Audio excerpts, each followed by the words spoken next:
enjeu qui touche aux membres de son syndicat. Combien vous représentez de syndiqués, Éric? 40 000 membres, Philippe. 40 000 membres partout au Québec. À peu près, oui, partout au Québec. Bon, la Fédération a fait faire un sondage sur la violence dont sont victimes ses membres à l'école. Il y a beaucoup de choses là-dedans.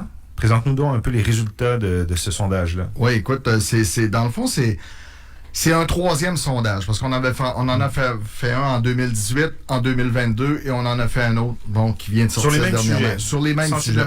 Auto, oui, qui se ressemblent un peu plus. Dans le dernier, par contre, on a précisé plusieurs choses qui nous ont amené des données un peu différentes, mais qui se ressemblent énormément. Puis tu le sais, hein, la violence, c'est un fléau. Puis nous étant beaucoup en contact avec nos membres, avec nos syndicats affiliés, donc c'est très préoccupant présentement ce qui se passe dans nos écoles. Et on a fait ce sondage-là avec la firme Adoc pour la troisième fois. Et on a été chercher des données. On voulait vérifier quand les gens nous parlent qu'ils subissent de la violence, parce que j'ai visité certaines écoles où c'est énormément problématique.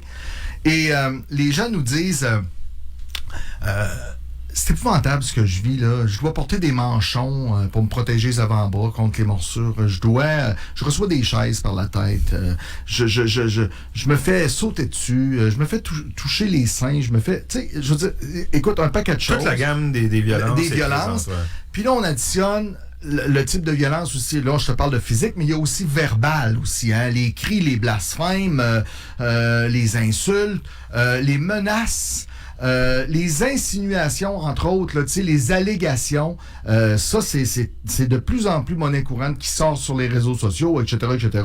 Des fois, les réseaux sociaux, c'est bon, mais des fois, ça a aussi son côté plus sombre, un peu. Je veux dire qu'il y a des gens qui menacent vos membres sur les médias sociaux, qui utilisent ce moyen-là pour menacer les membres. Effectivement, puis tu sais comme moi, hein, les médias sociaux, quand ça part d'un côté, tu sais, c'est une machine infernale. Oui, une machine infernale qui est bon, c'est ça, exactement. Écoute, parmi le personnel de soins scolaires là, qui se dit victime de violence, là, 9 sur 10 qu'on a constaté, entre autres, là, cette violence-là vient des élèves. Vient de situations... D'abord, j'ai lu qu'il y a 2 employés sur 5 qui témoignent avoir été victimes de violence. Oui, puis c'est 2 sur 5, mais je dois dire que c'est plus que ça. Parce qu'au bout de la ligne, il y a 5000, pratiquement 300 personnes qui ont rempli ce sondage-là, qui ont été interpellées par ce sondage-là sur la violence. Donc, à partir de là, ce que ça a fait, c'est que, oui, c'est 2 sur 5, mais j'en ai quand même 70% dans le service direct à l'élève. Tu sais, quand on se donne des exemples, éducatrice spécialisée, éducatrice en service de garde, préposée aux élèves handicapés, technicienne en service de garde, ces gens-là qui travaillent directement, surveillant d'élèves. Puis, ce qui vient nous un peu diluer ça un peu, c'est que j'ai quand même 20% du personnel administratif qui sont touchés par cette violence-là. Là, je te parle de secrétaire d'école. Je te parle pour le secteur manuel, les concierges, les ouvriers spécialisés qui vont faire, tu sais, des travaux sporadiques d'une école. Tu sais, il n'est pas toujours à la même école. Ben, il subit aussi de cette violence-là. Ils ne sont pas supposés travailler en proximité avec les élèves? Non, mais ils sont sur le matériel, sur les infrastructures. Mais ils sont dans un environnement. Donc, quand tantôt je te parlais du 90%, je te ramène que 22%, cette violence-là vient des parents. Et nous, depuis le début, ce qu'on dit, nous, c'est qu'il faut travailler en collaboration. Il faut nous donner la chance de travailler en collaboration avec les parents pour être capable d'aller... Tu sais, le problème de violence, il part d'un endroit, il part d'une situation. Il faut se rendre là pour pouvoir travailler, pour tenter de régler ça. Mais l'enfant, il part de la maison dans la plupart du temps. Donc, ben, les parents, quand ils se font appeler pour dire que, exemple, William est désorganisé, des fois, le parent est très émotif parce que lui aussi vit des choses à la maison. Ouais. Donc, développer le contact avec les organismes communautaires, développer le travail avec tous ces gens-là, police, jeunesse, avec la DPJ. Il faut absolument se rapprocher et faire une équipe. Puis après ça, on complète ça à l'école et ça se travaille beaucoup mieux. Puis on est en amont, on le demande depuis des années, ça. On a des techniciennes en travail social qu'on avait. Puis là, je te dis, on avait parce que il y a eu une certaine décennie où on en avait beaucoup de ça. Parce qu'eux, ils travaillaient avec ce qui se passait en dehors un peu de l'école, les liens, tissaient les liens, etc., etc. Il n'en reste plus beaucoup au Québec. En tout cas, dans la fédération que moi, je représente. Ça, les travailleuses? Des techniciennes en travail social. Ouais. Donc, c'est des gens qui ont une relation avec les organismes, avec la rue, avec... On n'en a plus de ça. Ils font une espèce d'arrimage entre l'école ou le milieu scolaire. Oui, puis on est capable de voir en amont, tu sais, quand il y a une tension qui se vit à l'école, d'aller enquêter un peu plus loin pour essayer d'éviter tout ça. Donc, et dans le sondage, ben, ce qu'on se dit, tu sais, il y a toute la nature des gestes. Tu sais, 56%, c'est des coups. 55% de ces actes de violence-là, c'est physique. C'est physique, c'est des coups, c'est des coups. Après ça, se faire lancer des objets.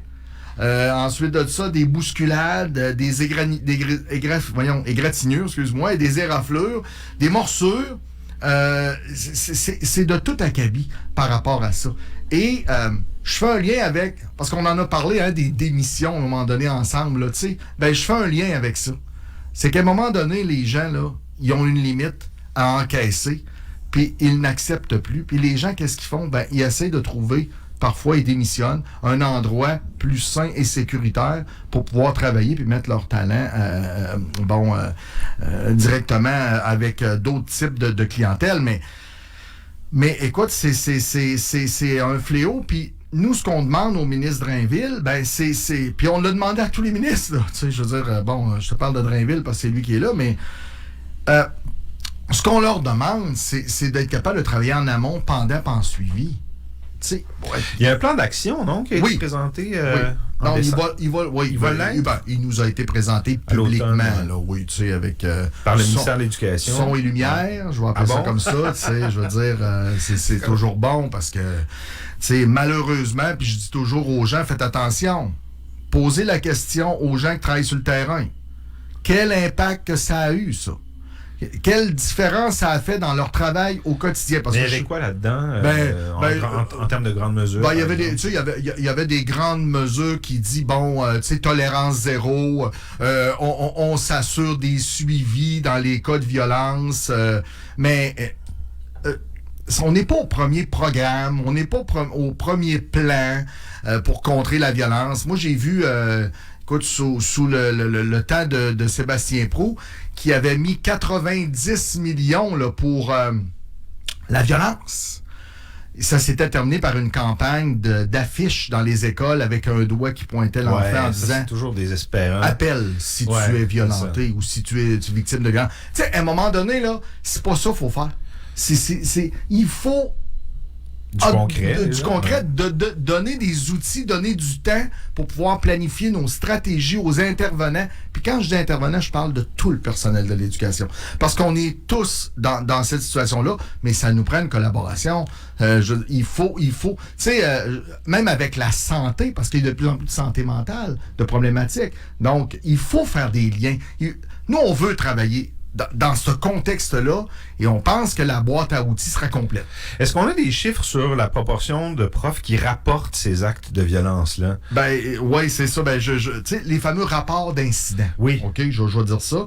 Pour nous autres, là, au personnel de soutien scolaire, ça, ben, puis aujourd'hui, j'en parle, puis pour ceux qui nous écoutent, là, s'il vous plaît, remplissez-les, les rapports d'incidents. Mais, je comprends le contexte maintenant, plus avec ce sondage-là, pourquoi ils ne le remplissent pas, Philippe? Écoute, là, j'ai 46% qu'ils ne le remplissent pas, le rapport d'incident. C'est hallucinant. C'est la moitié. Ça n'a pas de sens, ça n'a pas de sens. Mais les raisons, pourquoi? À 50%, ça ne change rien quand je le remplis. Ça. Quand je suis rendu à 3, puis 4, puis 5 fois que je le remplis, puis que je sens que la petite fille, le petit gars est encore avec les mêmes situations, on n'a pas additionné, on n'a pas mis plus d'intervention, on n'a pas changé le plan stratégique, la stratégie avec lui, le plan d'intervention, ben ça change rien. T'sais. Fait que le monde, à un moment donné, qu'est-ce qu'ils font? Ben, ils vont plus. Après ça, n'est pas assez grave. Recevoir une chaise par la tête, une fois, 2 fois, 3 fois par semaine, c'est pas assez grave. Moi, je considère ça comme très grave. Tu sais, c'est des cas... Ils s'habituent, probablement. Il y a des membres du personnel qui s'habituent à une forme de violence, puis leur seuil de tolérance augmente. C'est triste, mais il y a une espèce d'effet d'acclimatation à cette violence. Puis il y a aussi une banalisation. Tu sais, on va voir... Puis je tire pas la roche sur les directions d'établissement, mais il y a des endroits au Québec là où, quand la personne subit de la violence, le directeur répond... ben, tu le sais, là, le petit Émile, là, la petite Émilie, là, elle arrive désorganisée le matin, là, puis elle pousse, puis elle tire des choses. Tu sais, il faut voir ça comme... Oui, il faut être indulgent. Mais non, c'est pas acceptable, parce que toi, là, puis toi, comme intervenant, tu dois intervenir. Mais ce qu'on pense pas, c'est que quand il arrive une situation de violence ou de coup, ou peu importe, dans une classe, dans un local, dans la cour d'école, ça a un effet aussi sur tous les autres autour. Et toi, comme intervenant, tu focuses sur la personne, mais il y en a d'autres qui, pour eux, c'est inconcevable.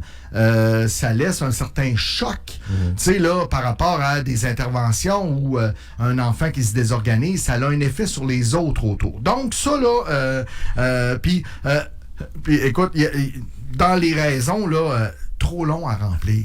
Le formulaire, Philippe, c'est plus long que remplir le formulaire du passeport. Là. À ce point-là, non, c'est long.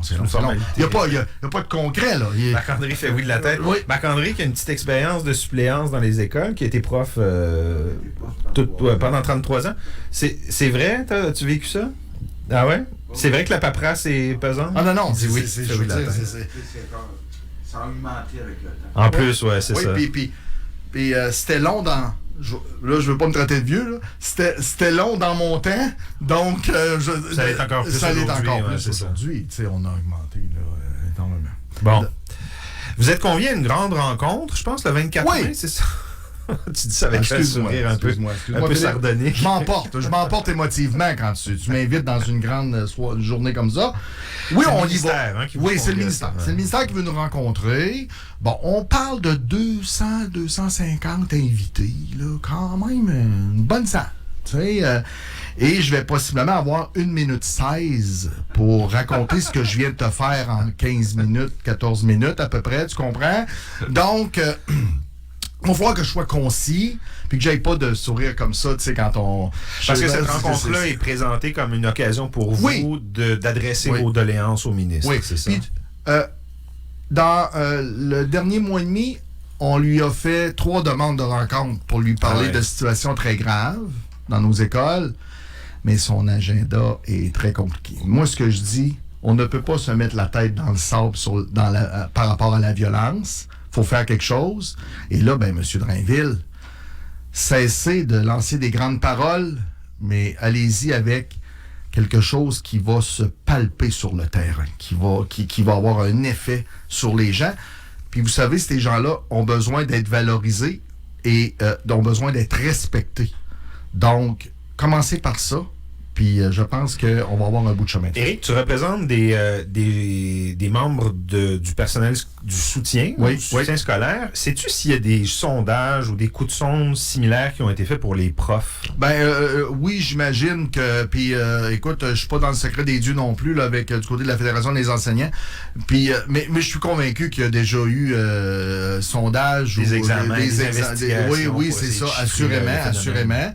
Mais nous, tu sais, quand on le fait pour tenter toujours de trouver des solutions pour le bien-être des gens qu'on représente, là. Parce qu'au-delà de, vous savez, le syndicat, quand on nous dit, souvent les gens disent, le syndicat, ça chiale. Mais non, nous, on veut travailler en amont, puis on amène des solutions. Mais on a hâte, là...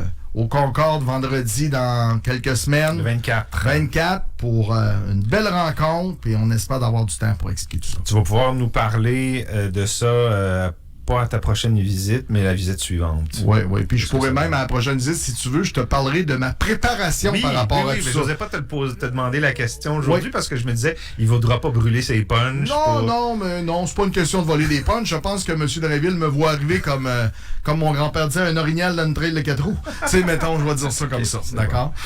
Merci, Eric. On se revoit dans 2 semaines. Merci, au Bye bye. plaisir. Bye.